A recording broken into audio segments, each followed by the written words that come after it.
En el Mostrador Podcast continúa Al Pan Pan con Mirna Schindler, la conversación que buscas para comenzar tu mañana.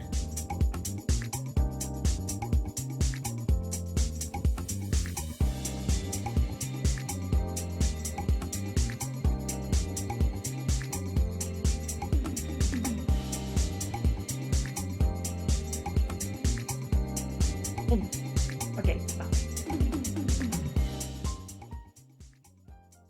Ya estamos de regreso y bueno, en julio ya queda absolutamente nada para que se comiencen a aplicar los reajustes a las cuentas de la electricidad, que va a tener distintos porcentajes según la cantidad de kilowatts hora que se consumen por hogar.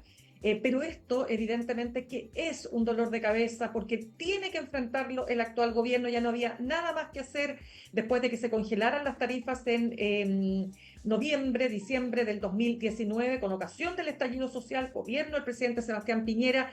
Luego, en 2022, había que resolver el tema. ¿Y qué pasó? El gobierno actual decidió mantener las tarifas congeladas, pero había que terminar con esto porque se estaba acumulando una deuda enorme que ya llega a 6.000 millones de dólares. La última ley aprobada en abril pasado permitió que el alza no llegara al 150%, pero de todas maneras es un alza importante que además, como lo ha dicho el Banco Central, va a tener efectos en la inflación. Y queremos conversarlo con el senador del Partido Socialista por la región de O'Higgins, que además preside la Comisión de Energía, el senador Juan Luis Castro. Senador, ¿cómo le va? Muy buenos días. Buenos días, Mirna, gusto saludarle, encantado. Gracias. Senador, todos sabíamos que esto iba a pasar. Entonces, ¿por qué diría usted que ahora hay sectores del oficialismo que están presionando por que se detengan estas alzas? Me parece curioso porque en la Cámara se aprobó con 101 votos, o sea, más de 2 tercios, con muchos votos del oficialismo por medio, y en el Senado fue unánime. Entonces, nadie puede alegar de que hubiera desconocimiento, que no se conocieran los montos, las cifras. Es cierto, sí, que los cargos de transmisión y de distribución, que suman más o menos un 12%, eh, eran no parte del debate legislativo, sino que nos centramos en el precio de la generación, que es el más grueso. Pensemos que una cuenta de luz se descompone en un 70%. Usted paga la generación, un 10% paga la transmisión y un 20% la distribución, que es la empresa que llega al poste frente a la casa. Entonces, en ese sentido, hubo datos, sí, porque además, desde el año pasado vino un comité técnico trabajando en el Senado con el gobierno y con los expertos para poder modelar un sistema, además, que generara un subsidio, que es la otra parte del proyecto de ley, de modo tal de que, mire, ni el Banco Central podría decir, como lo ha dicho, pero que nunca supo, cuando esto es un tema que viene de arrastre hace 5 años, que había un pasivo que estaba ahí debajo de la alfombra, que fue creciendo, creciendo, que llegó a 6.000 millones de dólares. Eso en algún minuto tenía que sincerarse, abrirse, que esta es la hora, porque ya no resistía más el sistema y podríamos llegar a un colapso, ¿verdad?, si no pagábamos esas deudas con recordemos, empresas que el año 2019, en pleno estallido social, el gobierno del presidente Piñera pidió hacer este congelamiento y lo aceptamos en el Congreso por la época que estábamos viviendo de convulsiones. Y luego el 2022, que fue el año de mayor inflación que hemos tenido, post pandemia y post estallido, no era el momento y por eso en agosto del 22 se propuso ese segundo congelamiento. Pero ya han pasado 2 años y esto era inevitable y se venía advirtiendo incluso por la CNE, la Comisión de Energía, que esto podía traer alzas de hasta, como usted dice, 150%. Había que abrir esto una vez a normalizar. Ya, pero espéreme, senador, ahí, porque dicho todo lo anterior, acá hay sectores que están pujando, bueno, algunos, no sé si usted en el Parlamento ha visto a quienes digan, no, esto hay que detenerlo de frentón, nuevamente congelar, lo que sería, según lo que conversábamos ayer con Rodrigo Castillo, expresidente de las empresas eléctricas, cuando él decía, particularmente distribuidoras, que decía que si se congelaran hoy, esto significaría 100 millones de dólares al mes. Pero si se aumenta el subsidio, esto significaría 100 millones de dólares al año. ¿Ve usted piso para aumentar los subsidios? Sí, para aumentar los subsidios sí, para volver a congelar no, porque efectivamente la deuda crece de no hacer nada, como todavía ha ocurrido hasta ahora el 1 de julio, crece 3 millones de dólares diarios, Mirna, la deuda. Por eso se acerca a la cifra que se dijo de 100 millones al mes. Lo que sí hay que hacer es que si hoy día hacia el 40%, 1,5 millones de familias pueden tener una mejora que va a ir del orden de los 6.500, 7.000 pesos mensuales por estos 6 meses del segundo semestre, y lo ampliamos a la cota del 60 o 70% de la familia, y para eso se podrían requerir otros 120 millones de dólares más, que hoy día 120 es lo que se está aportando a este fondo, ¿verdad?, de subsidio. Podríamos ampliarlo, y la mesa técnica que funcionó ayer, de la cual somos parte de distintos parlamentarios, a través de nuestros asesores, en fin, directamente está explorando tanto la ampliación como nuevas formas de financiamiento. Por ejemplo, el gobierno ha planteado que un impuesto al carbono, que es un impuesto a la emisión, pueda ser objeto eventualmente ahí de colocar un foco. Es opinable, yo sé, porque hay sectores que pueden defender o no, en fin, pero es una alternativa. Otros han planteado otras maneras de recaudación, o incluso llegar a fondos del tesoro, eventualmente. No estamos hablando de grandes montos, porque si uno lo compara con el MEPCO, por ejemplo, o los subsidios del agua, el tema eléctrico en el concierto de todos los subsidios no es el que esté en la delantera de los montos exagerados, no es así. Por lo tanto, yo creo que en esta semana, en que estamos trabajando por ley, porque esto lo determinó la ley, Ya. esperamos sacar una fórmula nueva, mejorada y ampliada para la clase media, especialmente para enfrentar los meses que vienen.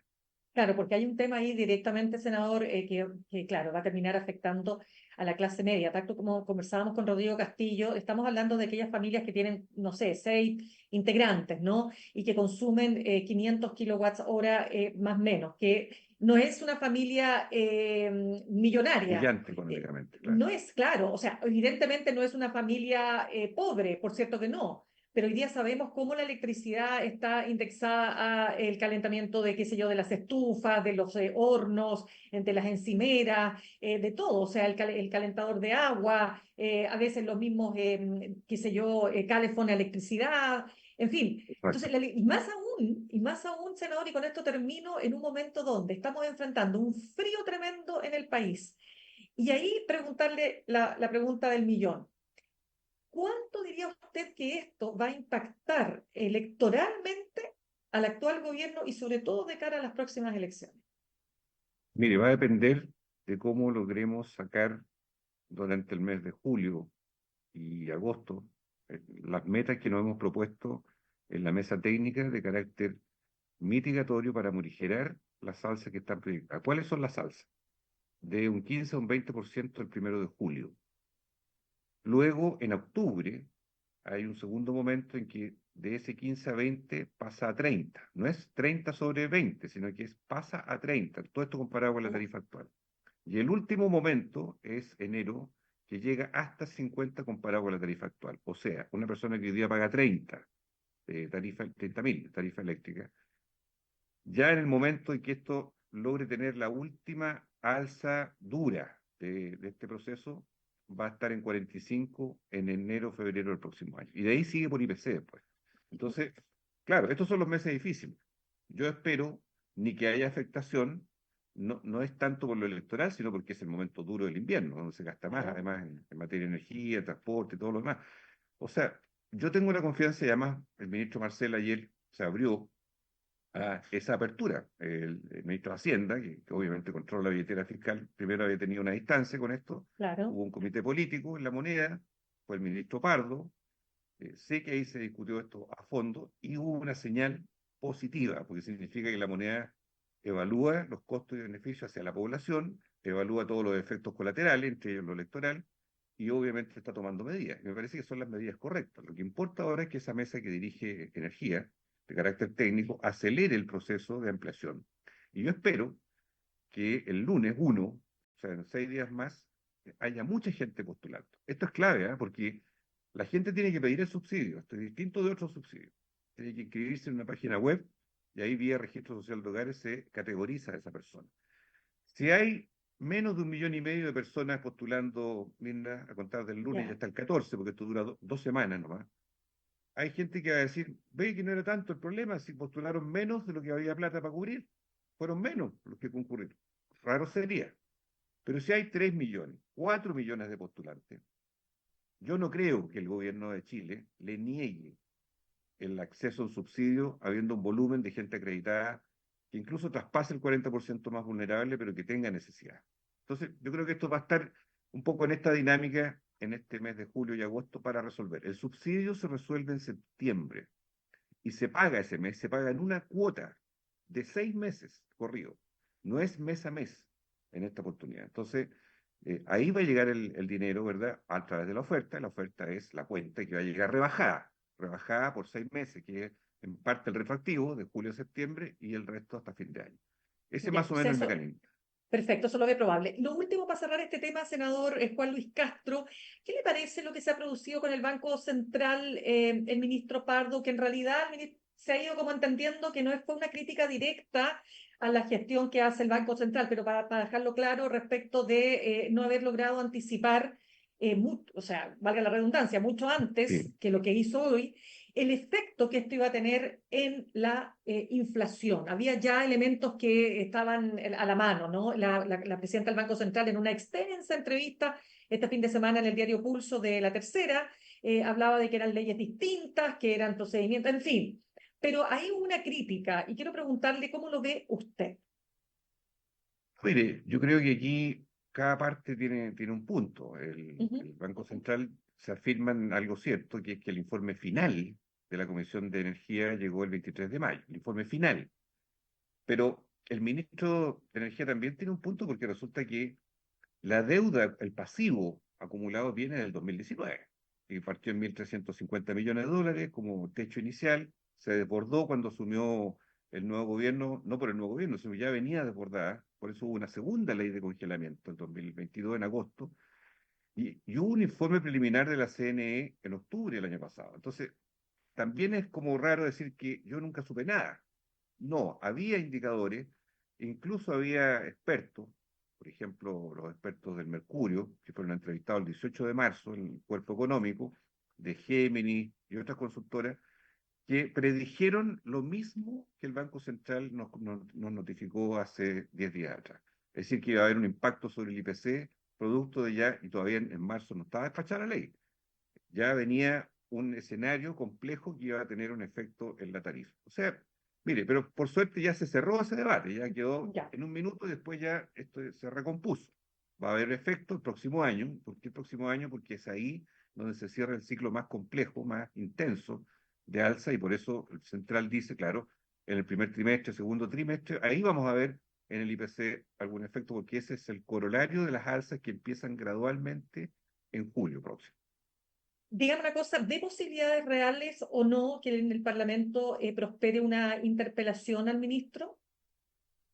Bueno, eso está en la Cámara de Diputados. No Ujú. sé, yo creo que puede ser, va a depender de ellos, si se ponen de acuerdo o no, los sectores de oposición. La interpelación, sinceramente, yo la viví como diputado durante largos años, no es un ejercicio de acusación, es un ejercicio que puede ser incómodo para un ministro, pero yo le voy a decir una cosa, la mayoría de Ya. los ministros que han sido interpelados le ha ido bastante mejor que al interpelador. Eso es como una constante que se ha dado durante muchos años. Entonces, a veces aparece muy achorado, por decirlo así, el interpelador, pero después termina siendo una gran oportunidad para que un ministro de Estado explique una política pública. Y así pasó en salud, pasó en educación, pasó en defensa, en muchas cosas. Entonces, está bien. Otra cosa es la acusación constitucional. Ahí yo veo dudas, porque el propio bloque opositor no tiene una opinión común sobre esto, porque yo creo que está decantando el origen, está viendo que aquí, lejos de un notable abandono de deberes, que podría ser una causal, más bien hay una discrepancia legítima con una cierta política pública, pero aprobada en el Congreso, no es una decisión unilateral del gobierno. Entonces, yo creo que es más relativa a la acusación constitucional, a lo mejor sí se interpela y creo que va a ser esa oportunidad también para que el ministro Pardo explique mejor las cosas. Sí, para cerrar nomás el punto, déjeme decirle que la jefa de bancada de Renovación Nacional, la diputada Jimena Osandón, dijo, yo no estoy de acuerdo con empezar a pegarle descontroladamente al gobierno a propósito de este Claro, tema de las tarifas. Ya, tal cual. senador, vamos a otro tema. Quiero preguntarle cómo usted ha recibido, digamos, las declaraciones de la directora del Instituto Nacional de Derechos Humanos, Consuelo Contreras, quien planteó que no hubo violaciones sistemáticas a los derechos humanos, sí generalizadas. Esto ha significado, usted sabe, ¿no? Hay una vieja discusión que tuvo ahí en las cuerdas por mucho tiempo a Sergio Mico cuando él era director del Instituto de Derechos Humanos, todo esto en el marco del estallido social. Él siempre mantuvo su posición de que esto no había sido una violación sistemática y ahora Consuelo Contreras, muchos años después, avala esa tesis. ¿Cómo lo ha visto? Sí, me tocó ver la entrevista que dio en televisión el domingo en la noche.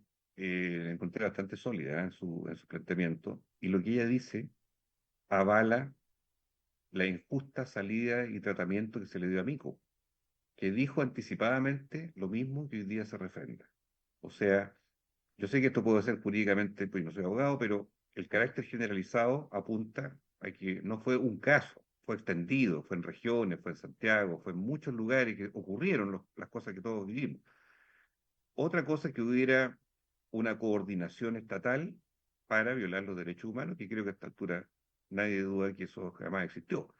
Pero me parece que Mico, que a mi juicio fue un buen director del Instituto de Derechos Humanos, pagó los costos completos de ser acusado poco menos que de un traidor por haber dicho tempranamente lo mismo que hoy se ratifica formalmente por la directora actual del Instituto de Derechos Humanos. Entonces creo que en caliente, en la época, se dijeron demasiadas cosas, se aventuraron tesis temerarias, se hicieron acusaciones, en este caso al mismo Mico, que hoy día el tiempo le ha dado la razón. Puede ser tarde o no, la historia dirá, pero yo creo que en ese sentido, en una época que le tocó a ese director, se vivieron muchas cosas dramáticas. Yo me acuerdo de las paralizaciones después, las tomas, las humillaciones, las críticas, incluso de algunos sectores de izquierda. Mire, y al final se impone la verdad. Yo me alegro que Consuelo Contreras haya establecido una suerte de punto final respecto a una duda razonable en la historia de las violaciones de derechos humanos en el estallido, sobre todo. ¿Usted diría que ella tiene que pedirle disculpas como ha pedido la UDI y Renovación Nacional a la familia Piñera? No sé, fíjese, porque ahí entiendo yo que fueron declaraciones corporativas. No, no sé si fueron de ella en particular o fueron a nombre del Consejo. Si fueron a nombre del Consejo, eso ya tendría que resolverse colegiadamente. Eh, no sé el detalle exacto de lo que dijo, no, no recuerdo, para serle bien sincero, pero creo que si hay resoluciones tomadas por el instituto, dudo yo que, a no ser que sean muy agraviantes, y si lo son tendría que revisarlo y verlo, pero no sé, no me atrevería a Ya, decirle sí o no de un viaje porque no la conozco el detalle, lo que se señaló en la época. ya. Estamos conversando a esta hora con el senador del Partido Socialista por la región de O'Higgins y además presidente de la Comisión de Energía, Juan Luis Castro. Senador, dos temas que quiero alcanzar a tocar antes que se Ya. nos acabe el tiempo. Primero, quiero saber cómo ve usted las declaraciones de Evelyn Matei de los últimos días. Primero, cuando ella ha dicho que políticos han sido están siendo, no solo políticos, también habló de fiscales financiados por el narco o supone que podrían estar, ¿no es cierto?, amenazados por el narco respecto a los fiscales. También dijo que hace 2 años entregó al subsecretario del Interior Manuel Monsalve datos de venezolanos que luego mataron a Ojeda y al teniente Sánchez. A ver, ¿usted diría que Evelyn Matei está actuando como futura candidata presidencial? ¿Cómo evalúa sus declaraciones?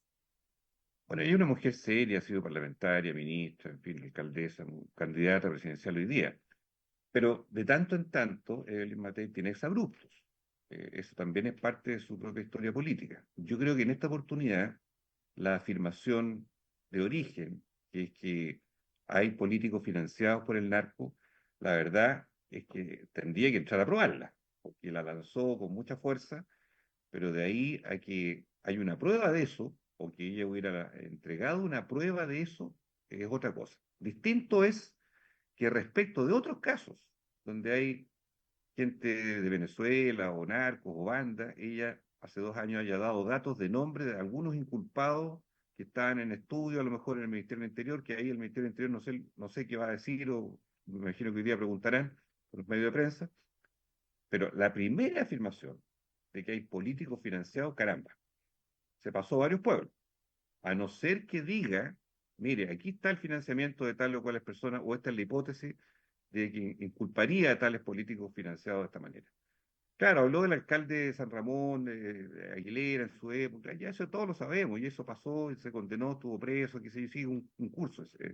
Pero de ahí a los políticos, yo creo que está tomando la bandera de un nicho duro, su competencia está a su derecha, principalmente hoy día, Kast, y ella exacerba, irrita de alguna manera hacia el oficialismo, poniendo temas que, claro, en el rating son principales, la seguridad pública, pero haciendo afirmaciones taxativas sin un fundamento que la respalde. Ojo con esto. Entonces, yo le tengo respeto a Liz Matei, pero creo que aquí hubo un exceso lingual de llegar a decir lo que dice sin tener hasta ahora, en estos días, una prueba concreta que sea cierta. Entonces, Es- además tiene el deber de funcionario público, de hacerlo, o sea, tiene muchas condicionantes ella para poder acreditar si realmente eso ocurrió.